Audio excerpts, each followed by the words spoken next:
Está connosco em estúdio Miguel Gonçalves, coordenador da Sociedade Planetária. Boa tarde, Miguel. Era preciso, para coordenar toda a logística na altura, na viagem à Lua, um dos melhores cérebros do planeta Terra. Sim, Neil Armstrong é uma questão interessante que muitas vezes é colocada sobre se havia rivalidades, invejas entre os astronautas da Apollo, e não só a Apollo. Nós nesta altura lembramos sempre da Apollo, mas é interessante e é importante referir que antes da Apollo havia Gemini e havia Mercury. Portanto, todo um projeto espacial foi pensado de raiz e que teve sucesso, como é óbvio. Mas, de facto, o Neil Armstrong era absolutamente respeitado por todos os seus colegas, porque reconheciam nele alguém com uma perícia e, sobretudo, com uma capacidade de ter sangue frio precisamente nas alturas certas. E, portanto, sempre olharam para ele como o referencial mais elevado do programa espacial norte-americano. E, portanto, não foi uma grande surpresa para Buzz Aldrin que tenha sido Armstrong o escolhido para ser o primeiro homem a pisar a Lua. Ele foi o homem que deu um grande passo para a humanidade e foi também o homem que correu muitos riscos nesta viagem quase cega à Lua. Havia planos de contingência secretos para o caso de não sobreviver à aterragem? Sim, mas eu se calhar começava com um bocadinho antes, um ano antes, porque é interessante encontrar alguns momentos da história que são desconhecidos ou que não são tão conhecidos como isso e que podem explicar a aventura que foi a Apollo.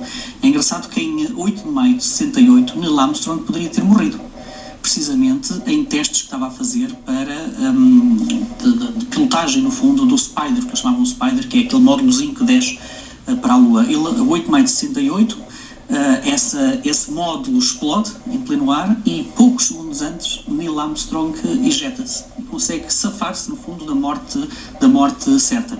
Portanto, os grandes riscos foram antes nos testes, já nessa viagem? Também, não esqueçamos, por exemplo, que na Apollo 1, os astronautas estavam a ensaiar o módulo e quando ocorreu um grande incêndio dentro do módulo e eles morreram. Portanto, a história da exploração espacial é feita não só, e deve ser lembrada, como é óbvio, pelos sucessos, mas também por todos aqueles que morreram em prol daquele que é seguramente o momento e o evento mais transformador da humanidade do século passado. E é engraçado teres referenciado a questão dos riscos que eles tomaram, porque há uma outra curiosidade que não é muito conhecida. Ficou decidido entre a NASA, o Buzz Aldrin e o Neil Armstrong que, se porventura acontecesse algo de imprevisto e que os incapacitasse fisicamente enquanto eles estivessem na Lua, portanto naquelas passeios lunares que eles fizeram, imaginemos uma perna partida, um deslocamento, quer que seja, era absolutamente impossível, extremamente arriscado, o outro astronauta levar às costas, digamos assim, o astronauta que tivesse esse pequeno problema. E ficou decidido entre todos que, se isso acontecesse, esse astronauta morreria na Lua. E, portanto, esse é um outro facto pouco conhecido e que, no fundo, demonstra também muito o sangue frio que foi preciso ter. Aliás, ele próprio disse mais tarde tinha apenas 50% de hipóteses de aterrar em segurança e aqui vê-se bem o risco que corria. Sim, isto foi um autêntico desafio para as companhias de seguro, como é óbvio, para assegurar esta viagem à Lua. Mas é engraçado, é preciso referir também, porque no meio de tanta teoria de conspiração que nós ainda hoje sentimos e sabemos, isso é uma das tristezas, no fundo, da natureza humana. Sobretudo para pessoas como eu, como muitos amigos e colegas meus que se dedicam no fundo, a divulgar a exploração espacial, que em pleno século XXI ainda hoje duvidamos que o homem chegou à Lua. No final da década de 60 nós já tínhamos a ciência e a tecnologia necessária para chegar à Lua. Era arriscado? Era complicado? Era. Mostrou-se, aliás, a história conta como foi difícil isso. Mas tínhamos toda essa sabedoria, tínhamos toda essa tecnologia. No fundo, nós fomos à Lua por um mau motivo, entre aspas, para responder a um desafio daquilo que há mais baixo no ser humano, que é a competição, que é a mesquinhez, que é, no fundo, foi a Guerra Fria, foi a luta entre os Estados Unidos e a União Soviética. E, portanto, foi preciso um vento político, uma aspiração política fortíssima para o homem chegar à Lua. Mas, mesmo assim, eles chegaram, e Neil Armstrong e todos os outros astronautas nunca se deixaram contagiar, digamos assim, por esse fervor nacionalista.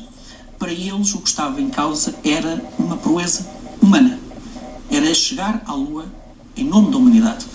E de facto, é isso que nós hoje devemos dizer. É que Armstrong chegou à Lua, mas não foi ele, fomos todos nós.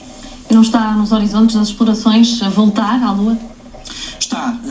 Aliás, Armstrong sempre foi muitíssimo coerente com a sua própria natureza. Ele, antes da Apollo, sempre foi extremamente conservador, extremamente tímido, nunca foi o homem das entrevistas, digamos assim. Depois de ir à Lua, manteve precisamente esse registro extremamente low profile.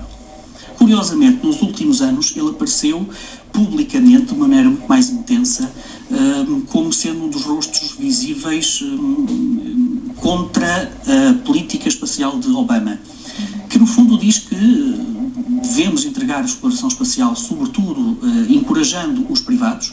Sim, devemos voltar à Lua e devemos explorar os outros cantos do sistema solar, mas de uma maneira muito mais faseada, muito mais sustentada. Neil Armstrong era muito crítico em deixar os homens de fora, não é?